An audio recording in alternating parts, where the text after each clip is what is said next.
Hello everyone, नमस्कार। एक बार फिर से आप सभी का बहुत बहुत स्वागत है लोधे क्लासेस के बीए प्लेटफॉर्म पर। बीए सेकेंड ईयर के लिए मुद्रा बैंकिंग एवं लोक वित्त, money banking and public finance वाले सेशन को कंटिन्यू करते हुए दोस्तों आज के सेशन में हम चर्चा करेंगे बैंक और बैंक के विभिन्न प्रकारों पर। ठीक है ना दोस्तों? तो बैंक को जानने का प्रयास करेंगे कि एक्चुअल में ये बैंक होता क्या है, हमारे समाज में या कहें कि हमारी अर्थव्यवस्था में ये किस प्रकार की भूमिका का निर्वहन करते हैं।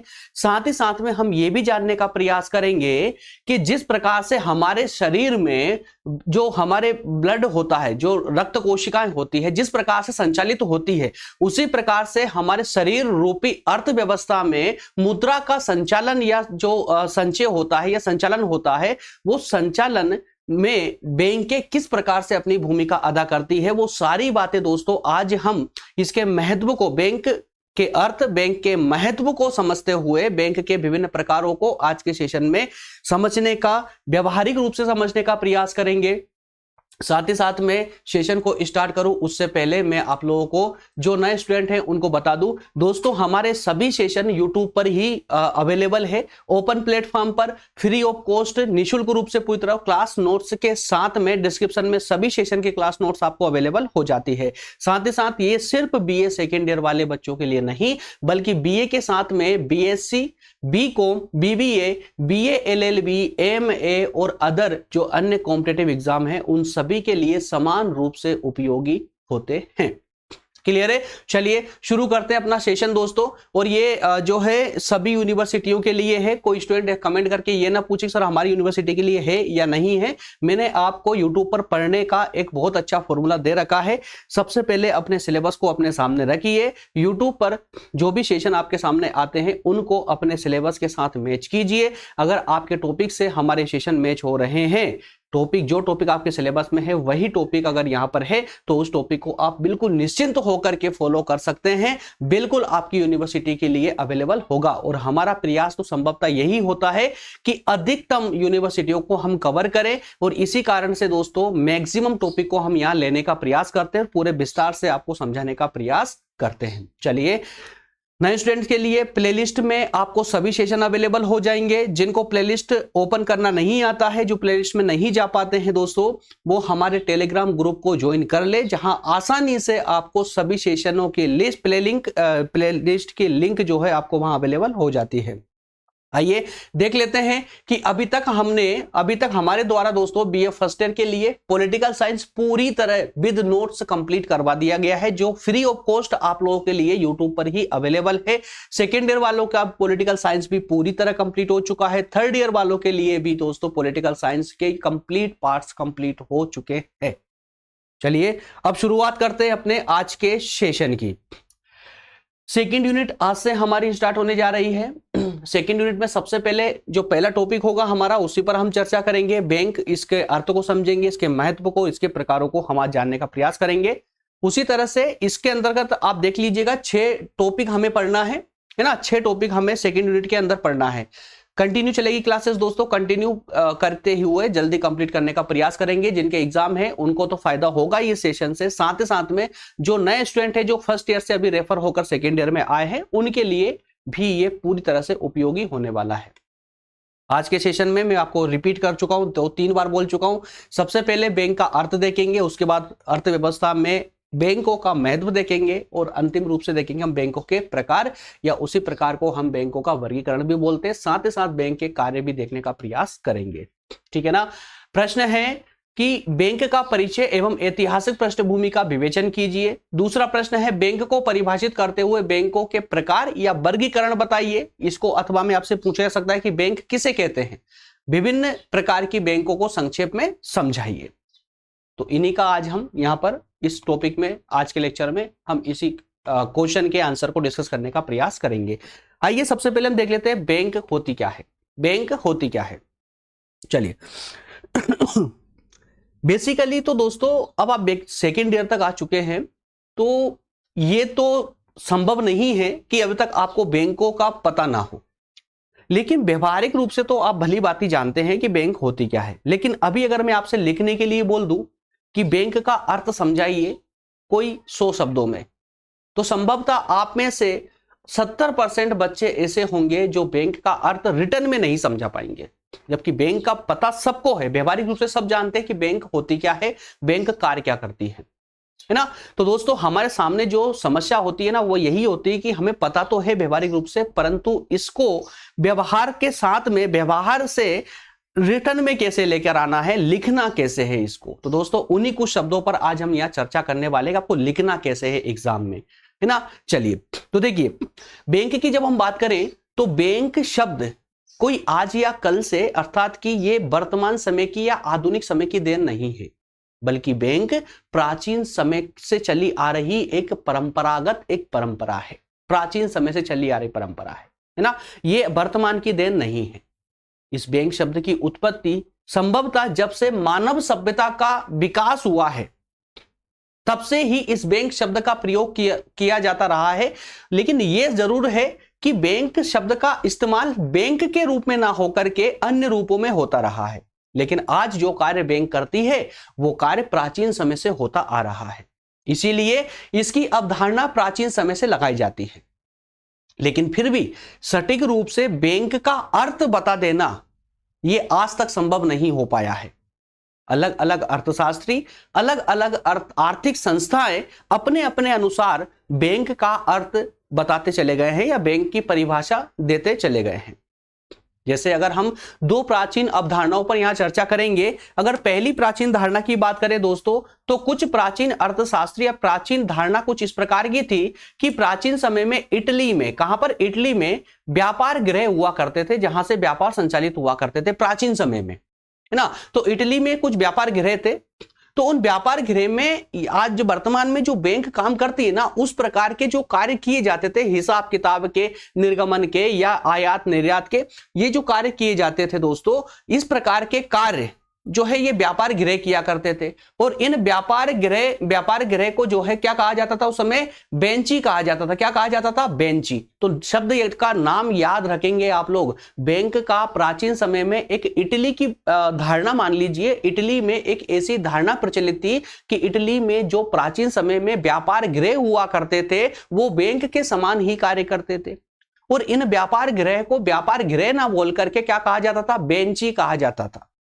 तो कुछ अर्थशास्त्री मानते हैं कि इसी बेंची शब्द से ही बैंक की उत्पत्ति हुई है, बैंक शब्द की उत्पत्ति हुई है, पहली अवधारणा। दूसरी अवधारणा की बात करें दोस्तों, तो दूसरी अवधारणा जर्मनी से आई है, जर्मन से आई है। जर्मन शब्द है बैच। क्या नाम है, बैच। तो इस बैच शब्द से मानते हैं कुछ अर्थशास्त्री बैंक शब्द की उत्पत्ति जर्मन शब्द बैच से मानते हैं, जिसका अर्थ होता है मिश्रित स्कंद कोश। क्या होता है, मिश्रित स्कंद कोश।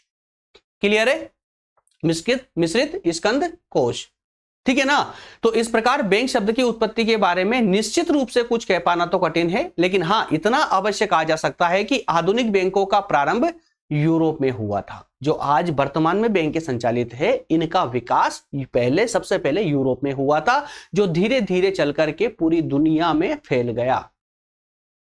यहां तक का क्लियर है। आइए कुछ परिभाषाएं देख लेते हैं दोस्तों, आपके एग्जाम के दृष्टिकोण से, जो समझने में, जो बैंक का अर्थ समझने में भी आपका सहयोग करेगी और साथ ही साथ में आपको अच्छे नंबर दिलाने में भी सहयोग करेगी, ठीक है ना। तो दो परिभाषाएं मैं आप लोगों के लिए लेकर आया हूं, जो आसान भी है और बहुत सटीक भी है, जो डायरेक्ट आपके टॉपिक से मैच भी होती है।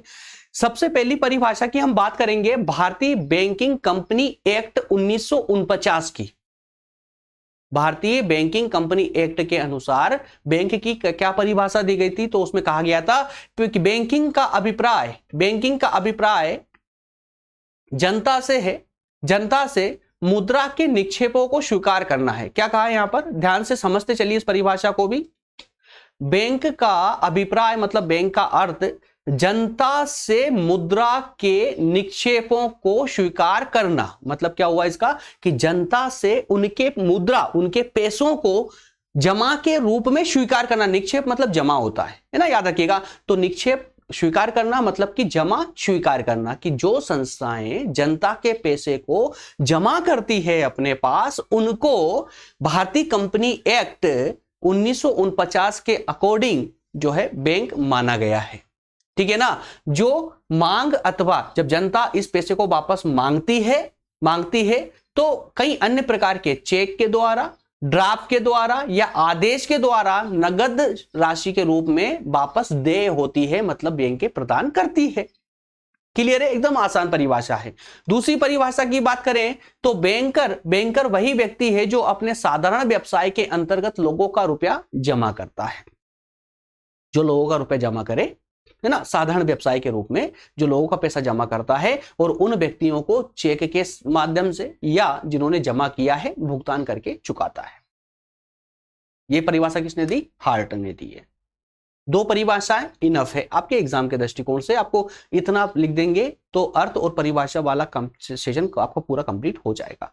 हमेशा याद रखें दोस्तों, चाहे एग्जाम में आपसे अर्थ किसी का भी पूछे, आपको परिभाषा अवश्यम भावी रूप से देना है। अगर आप एक सिंसियर स्टूडेंट हैं तो, और अगर आप जो है पासिंग काम चल जाएगा वाले मार्क्स से कुछ ज्यादा उम्मीद करते हैं तो, अगर आप ज्यादा अच्छी उम्मीद करते हैं, अच्छे नंबर प्राप्त करना चाहते हैं, तो अर्थ के साथ परिभाषा वो चाहे मांगे या ना मांगे आपको देना ही देना है, दीर्घ प्रकृति के प्रश्नों में, याद रखेंगे आप लोग। क्लियर है? चलिए आगे बढ़ते हैं दोस्तों। अब हम देखते हैं अर्थव्यवस्था में बैंकों का महत्व क्या है। तो ध्यान रखिएगा, अर्थव्यवस्था में बैंकों का वही महत्व है जो हमारी बॉडी में रक्त का है। किसका? रक्त का। समझिएगा, यहां पर मैं तीन बातें बता रहा हूं। जैसे हमारा शरीर है, हमारी बॉडी है, ह्यूमन बॉडी है, ह्यूमन बॉडी को हम अर्थव्यवस्था समझ ले। क्लियर है? और हमारे अंदर जो ब्लड है, ब्लड को हम मुद्रा समझ, अर्थव्यवस्था में मुद्रा समझ ले। और हमारी जो रक्त वाहिनियां होती है, जो हमारे शरीर में रक्त को एक कोने से लेकर दूसरे कोने तक संचालित करती है, अर्थव्यवस्था में उन रक्त वाहिनियों को हम बैंक के समान मान रहे हैं। इस प्रकार से अगर अब आप महत्व देखेंगे इसका, तो अर्थव्यवस्था में बैंकों का बहुत ज्यादा महत्व है। अगर हमारे शरीर से हमारी रक्त वाहिनियां समाप्त हो जाए तो हमारे पूरे शरीर में ब्लड का संचालन नहीं हो पाएगा, जिससे शरीर मृत हो जाएगा। उसी प्रकार से अर्थव्यवस्था में मुद्रा का संचालन करने के लिए, मुद्रा को एक कोने से दूसरे कोने तक प्रत्येक व्यक्ति तक पहुंचाने के लिए बैंक बहुत आवश्यक है। अगर अर्थव्यवस्था से बैंक शब्द समाप्त हो जाए तो संपूर्ण अर्थव्यवस्था धराशायी हो जाएगी, अर्थव्यवस्था का कोई महत्व ही नहीं रह जाएगा। क्लियर है? यही महत्व है दोस्तों यहां अर्थव्यवस्था में बैंकों का। ये सारी एग्जाम्पल पूरा लिखा हुआ है, पढ़ेंगे। जो मैंने आपको अभी समझाया वो वही है। क्लियर है? चलिए, तो अब हम बात करेंगे, ये एक सामान्य तथ्य हो चुका है हमारा। अब हम बात ये करेंगे कि एक्चुअल में ये जो जिस बैंक को हम इतना महत्व दे रहे हैं, ये बैंक होते कितने प्रकार के, कौन कौन से बैंक होते हैं? तो यहां पर दोस्तों हम 6 प्रकार के बैंकों की चर्चा करेंगे। 6 प्रकार के बैंकों पर चर्चा करेंगे, है ना। 6 प्रकार के कौन कौन से हो जाएंगे? सबसे पहला जो बैंक होगा दोस्तों वो होगा हमारा व्यापारिक बैंक। क्या होगा? व्यापारिक बैंक। जिसको बैंकिंग में कंफ्यूजन हो, जिसको बैंक के प्रकार समझ नहीं आ रहे हो, अब थोड़ा फोकस हो जाइए। एक एक बैंक अब आपको समझ आने वाला है कि व्यापारिक बैंक क्या करता है, औद्योगिक बैंक क्या करता है, कृषि बैंक क्या करता है, विभिन्न प्रकार के जो केंद्रीय बैंक है वो क्या करता है ना, सेवा संस्थाएं होती, सारी बातें आज यहाँ समझने वाले हैं आप लोग। चलिए, सबसे पहले हम बात करेंगे कमर्शियल बैंक की, उसके बाद हम बात करेंगे इंडस्ट्रियल बैंक की, है ना, औद्योगिक बैंक की। उसके बाद तीसरे नंबर का जो बैंक होता है वो होता है कृषि बैंक। तो एग्रीकल्चर बैंक क्या होता है, क्या कार्य करता है, इस पर चर्चा करेंगे। देन बात करेंगे विदेशी विनिमय बैंक की, फॉरेन एक्सचेंज बैंक की। बहुत सारे स्टूडेंट तो इस बैंक से अभी अपरिचित होंगे। विदेशी विनिमय बैंक भी होता है, ये कई लोगों के दिमाग में अभी तक आया ही नहीं होगा, तो इसके बारे में भी अब जानेंगे कार्य क्या करता है। प्रत्येक बैंक को हम समझना किसे आसान बनाएंगे, उसके कार्य से आसान बनाएंगे, है ना। जैसे कि आज हमारी पहचान कैसे होती है, हम लोगों की पहचान कैसे होती है, आज नाम से पहचान ना होकर के आज वर्तमान समय ऐसा चल रहा है कि यहाँ कार्य से पहचान होती है। फलाने व्यक्ति का कार्य बता दीजिए, वो व्यक्ति की पहचान बन जाएगी। उसके कार्य, उसका काम ही उसकी पहचान होती है। उसी प्रकार से तो उसी कंसेप्ट को आज हम यहाँ पर लागू करेंगे। बैंक का अर्थ समझने के लिए, जैसे व्यापारिक बैंक है तो व्यापारिक बैंक का कार्य क्या है, उसके कार्य के माध्यम से हम इस बैंक की अवधारणा निकालेंगे। ठीक है। 5वें नंबर का जो बैंक होगा वो होगा बचत बैंक, और लास्ट होगा आपका केंद्रीय बैंक। तो ये 6 बैंकों की चर्चा हम आज के सेशन में अच्छे से करने वाले हैं। आ जाइए शुरू करते हैं एक एक करके इन बैंकों को समझने का कार्य। क्लियर है? चलिए, सबसे पहले व्यापारिक अर्थात कि कमर्शियल बैंक। क्या होती है कमर्शियल बैंक? इसमें बस आपको एक शब्द याद रखना है। एक शब्द मतलब कि एक जो है पूरा एक वाक्य याद रखना है, आप बैंक का अर्थ समझ जाएंगे। और वो वाक्य क्या है दोस्तों? ये वाक्य है कि ये जो बैंक होती है औद्योगिक बैंक, ये उद्योग और व्यापार को अल्पकालीन ऋण देती है। क्या करती है? उद्योग और व्यापार को अल्पकालीन ऋण देने के लिए ये प्रमुख इसका जो कार्य होता है वो उद्योग और व्यापार को अल्पकालीन ऋण देते हैं। अल्पकालीन का मतलब क्या हुआ? शॉर्ट टर्म के लिए, लंबे समय के लिए नहीं, शॉर्ट टर्म के लिए। क्लियर है? तो व्यापारिक बैंक हम उन बैंकों को कहते हैं जो उद्योग और व्यापार को कम समय के लिए ऋण प्रदान करते हो।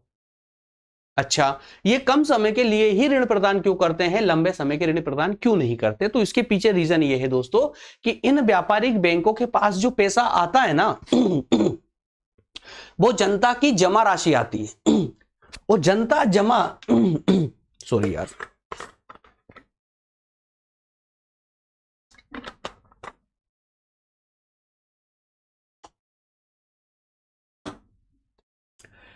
जनता की जमा राशि इन बैंकों के पास आती है।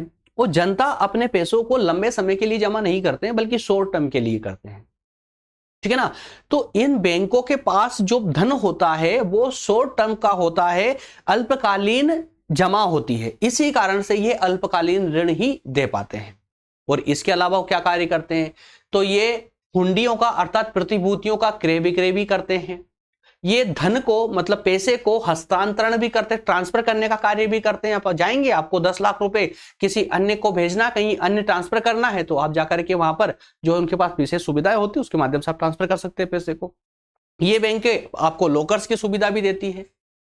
क्लियर है? तो ये व्यापारिक बैंकों के प्रमुख कार्य होते हैं, इसको व्यापारिक बैंक कहते हैं। अच्छा, अब बात करते हैं अगली बैंक की, औद्योगिक बैंक की। तो भाई अब ये व्यापारिक बैंक और औद्योगिक बैंक में डिफरेंस क्या है? एक माइनर सा डिफरेंस है, और वो डिफरेंस ये है, ये भी उद्योग और व्यापार को ऋण देते हैं, लेकिन ये अल्पकाल के लिए नहीं बल्कि दीर्घकाल के लिए देते हैं। इसके लिए अल्पकाल के लिए नहीं बल्कि ये दीर्घकाल के लिए ऋण देते हैं। देखिए, उद्योग धंधों को ये दीर्घकाल के लिए ऋण प्रदान करते हैं। कौन से? औद्योगिक बैंक। अच्छा, तो अच्छा ये समझ नहीं आता, चलो ठीक है, कि व्यापारिक बैंक कम समय के लिए ऋण दे रही थी क्योंकि उसके पास जो पैसा होता है वो जनता का जमा राशि हो, जमा पैसे होते हैं, तो वो अल्पकाल के लिए होते हैं, इसलिए अल्पकाल के लिए ऋण देते थे। तो ये औद्योगिक बैंक के कहां से आई भाई? इसके पास पैसा, ऐसा कौन सा पैसा है जो दीर्घकाल के लिए इनके पास रहता है और दीर्घकाल के लिए लोन देते हैं? तो मेरे प्यारे दोस्तों, इनके पास जनता की जमा राशि नहीं होती है। जमा राशि है ना, जमा राशि का ये इसमें प्रयोग नहीं करते, अपितु इनके पास जो पैसा आता है ना, जिसको ये लंबे समय के लिए लोन देते हैं, ये पैसा आता है शेयर इशू करके। ये बैंकें अपने शेयर इशू करती है, आईपीओ लेकर आती है बाजार में। उस आईपीओ मतलब कि अपने शेयर बेच करके जो पूंजी अब इकट्ठा करती है, एकत्रित करती है, उस पैसे को ये ऋण देते हैं। समझ रहे हैं यहां पर? तो अंश पूंजी के माध्यम से या ऋण पत्रों को बेच करके, ऋण पत्रों के द्वारा ये दीर्घकालीन पूंजी प्राप्त करते हैं। और ये दीर्घकालीन जो पूंजी होती है, इसी को ये दीर्घकालीन उद्योग धंधों के लिए ऋण लोन के रूप में दे देते हैं। क्लियर हुआ ये फंडा? ठीक है ना? अच्छा, तीसरे प्रकार की बैंक है कृषि बैंक। तो दोस्तों, कृषि बैंक का मतलब सिंपल है, जैसा नाम से ही दिख रहा है यार, कृषि के कार्यों हेतु या कृषि करने के लिए जो बैंकें ऋण देती होती है किसानों को, वो कृषि बैंक कहलाती है। लेकिन एक छोटा सा मसला यहां पर यह आता है कि जो कृषि बैंक होती है ना, ये भी 2 प्रकार की होती है। अब ये 2 प्रकार की क्यों होती है? क्योंकि किसी का भी जन्म है ना आवश्यकता के कारण होता है। याद रखिएगा, किसी का जन्म आवश्यकता के कारण होता है। आपका भी जन्म हुआ है ना, तो किसी न किसी उद्देश्य से हुआ है, अनावश्यक रूप से नहीं आया हो आप धरती पर। इसी प्रकार से कृषि बैंक भी अगर 2 प्रकार की है ना, तो आवश्यकता के कारण है। क्यों? क्योंकि कृषि में 2 प्रकार के ऋणों की आवश्यकता पड़ती है। एक ऋण वो जो बिल्कुल कम समय के लिए, जैसे खाद खरीदने के लिए, बीज खरीदने के लिए, छोटे मोटे कृषि जो यंत्र होते हैं उनको खरीदने के लिए जिस ऋण की आवश्यकता होती है वो कहलाता है अल्पकालीन ऋण। और एक ऋण होता है जो लंबे समय के लिए, जिस ऋण की आवश्यकता पड़ती है किसानों को। किसके लिए दोस्तों? तो जैसे ट्रैक्टर खरीदना है, जमीन खरीदनी है कृषि करने के लिए, खेती को खरीदना है, तो वो अब 1 साल में तो उसका पेमेंट नहीं कर पाएंगे ना, उसके लिए लंबे समय के लिए लोन चाहिए होती है। तो 2 प्रकार की लोन की आवश्यकता पड़ती है किसानों को, एक अल्पकाल के लिए और एक दीर्घकाल के लिए।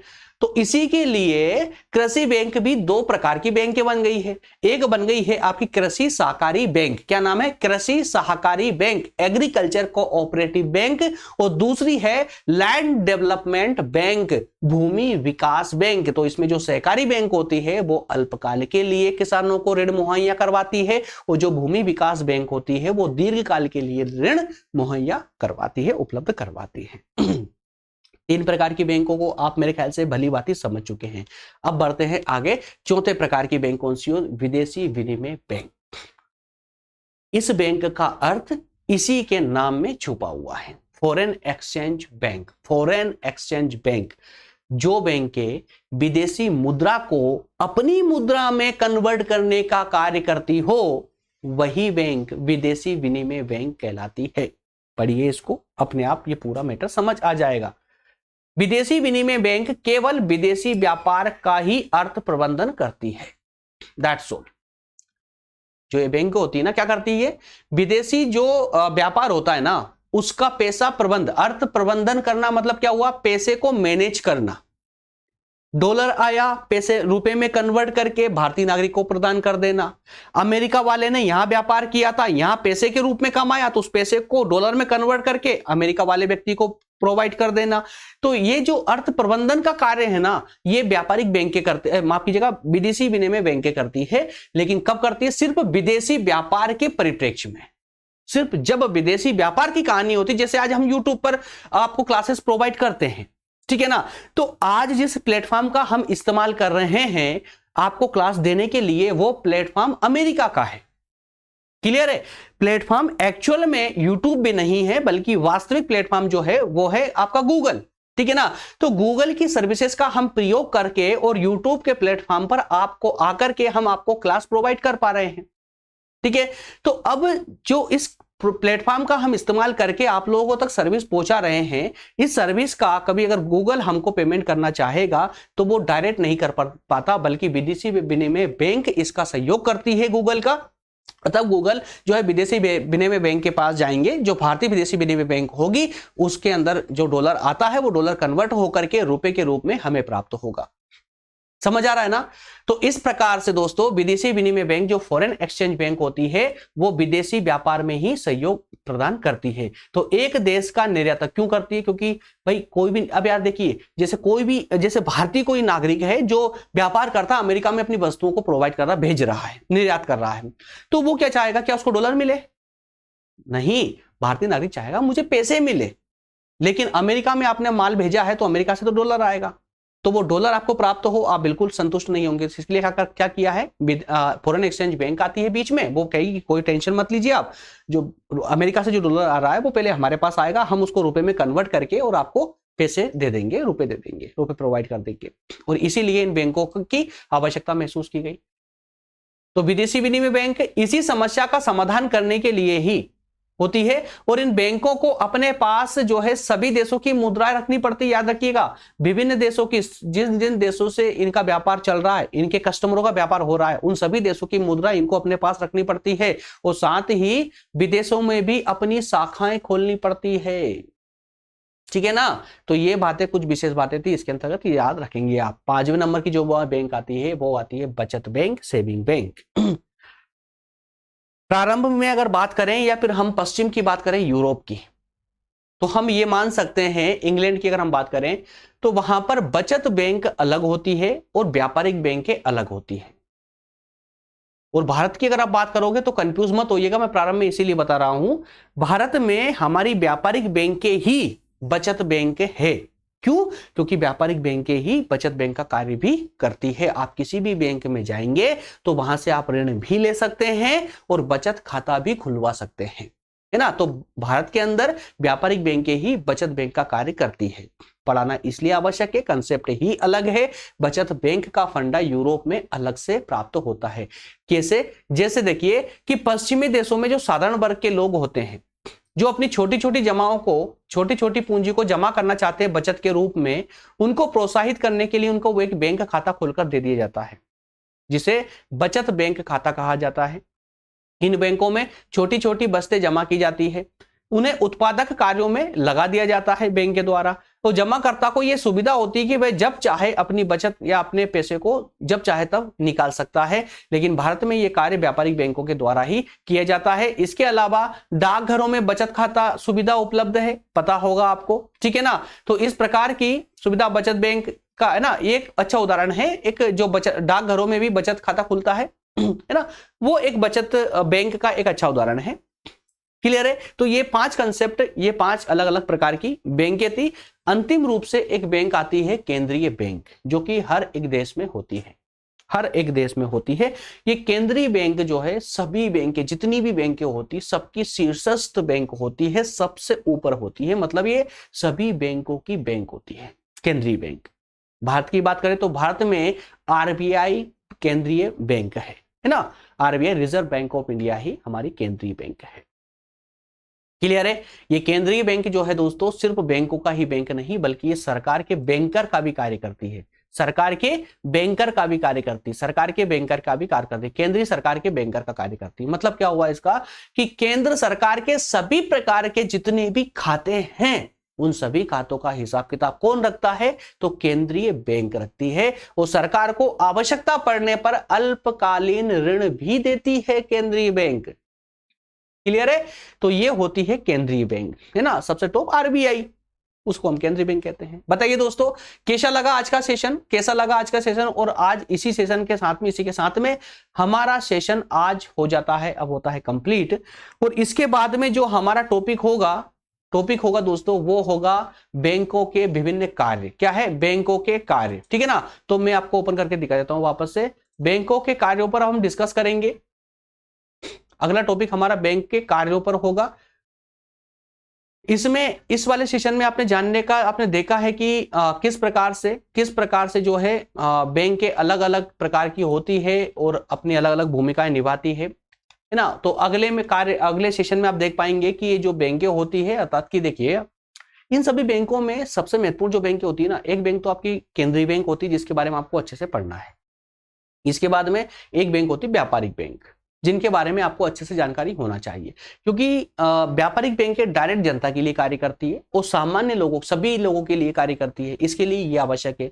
और इन बैंकों को हैंडल कौन करता है दोस्तों, केंद्रीय बैंक करता है, इसलिए केंद्रीय बैंक आवश्यक है। बाकी रही औद्योगिक बैंक या कृषि बैंक की बात करें, है ना, तो ये सारी बैंकें क्या होती है कि पर्टिकुलर वर्ग के लिए होती है, पर्टिकुलर लोगों के लिए होती है।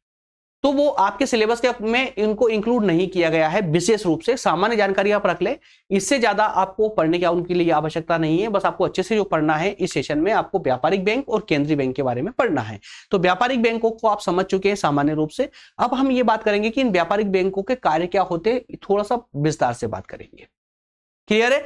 तो व्यापारिक बैंक और व्यापारिक बैंक का कंसेप्ट कंप्लीट होने के बाद में हम केंद्रीय बैंक पर बात करेंगे, केंद्रीय बैंक का अर्थ समझेंगे अच्छे से, पूरे विस्तार समझेंगे। उसके बाद उसका कार्यों को भी देखेंगे, किस किस प्रकार के वो कार्य करती है। क्लियर है। तो ये सेशन अब दोस्तों कंटिन्यू ही रहने वाला, बस आप लोगों के थोड़े सहयोग की आवश्यकता है, या थोड़ा सा लाइक शेयर करते रहे सेशन को, जिससे कि हम भी आगे बढ़ते रहे, हमारे सेशन आगे बढ़े और आप जैसे अधिक से अधिक स्टूडेंट तक हमारे सेशन पहुंच पाए। और हमारा बस यही उद्देश्य है कि जो फ्री क्लासेस हम प्रोवाइड कर रहे हैं, जिस विस्तार के साथ और जिस क्वालिटी के साथ आप लोगों को कंटेंट हम प्रोवाइड कर रहे हैं, संभवतः यूट्यूब पर आप सर्च कीजिएगा, 1 दिन 2 दिन आप पढ़ लेंगे, लेकिन पूर्णतः आप संतुष्ट यूट्यूब पर अन्य क्लासेस से आप संभवतः नहीं हो पाएंगे। उन सभी कमियों को हमने ध्यान में रखते हुए ही यूट्यूब पे इस प्रकार के कंटेंट आप लोगों को हम प्रोवाइड कर रहे हैं, जिससे कि शिक्षा में जो अंधकार व्याप्त है वो पूरी तरह समाप्त हो जाए। जो लोग बीए को महत्व नहीं देते हैं ना, इन सेशनों को दिखा दीजिए, उसके अब्बा भी महत्व देने लगेंगे, है ना। तो दोस्तों थोड़ा सा बस मेरे जितनी मेहनत कर रहा हूं उसका 0.001% भी अगर आप मेरा सहयोग कर दे, तो ये क्लासेस संपूर्ण भारत तक पहुंच सकती है, संपूर्ण भारत में कोने कोने तक फैल सकती है। और दोस्तों इन सेशनों की कई सारे स्टूडेंट्स को आवश्यकता है, लेकिन नहीं पहुंच पाते। रीजन, नया चैनल है, नया प्लेटफॉर्म है, ज्यादा पुराना नहीं हुआ, लगभग 1-2 साल पुराना ही प्लेटफॉर्म है ये। और सेशन अब हमने स्टार्ट किया है, और अब आप हमारा विस्तार तो देख ही पा रहे हैं कि हम किस प्रकार के आपको सेशन प्रोवाइड कर रहे हैं। पॉलिटिकल साइंस जिस प्रकार से हमने कंप्लीट किया है पूरे विस्तार के साथ में, ऐसा विस्तार अगर आपको यूट्यूब पर फ्री क्लासेस में कहीं मिल जाए तो आप मुझे बताइएगा, संभव ही नहीं है कि इतना पूरे विस्तार से कहीं पर सेशन आपको, और वो भी क्रम अनुसार मिल सके, टॉपिक वाइज टॉपिक आपको मिल जाए, और वो भी सभी।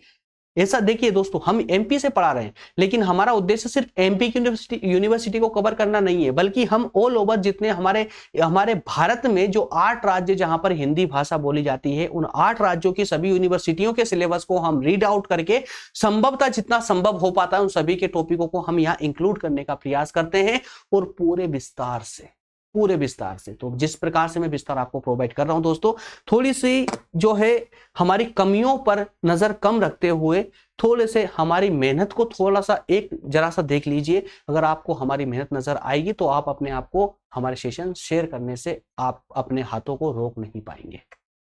चलिए मिलेंगे इसी प्रकार से क्रम अनुसार सेशन में, अगले सेशन में, जिसमें हम बात करेंगे व्यापारिक बैंकों के कार्यों की। क्लियर है? मिलेंगे अगले सेशन, तब तक धन्यवाद।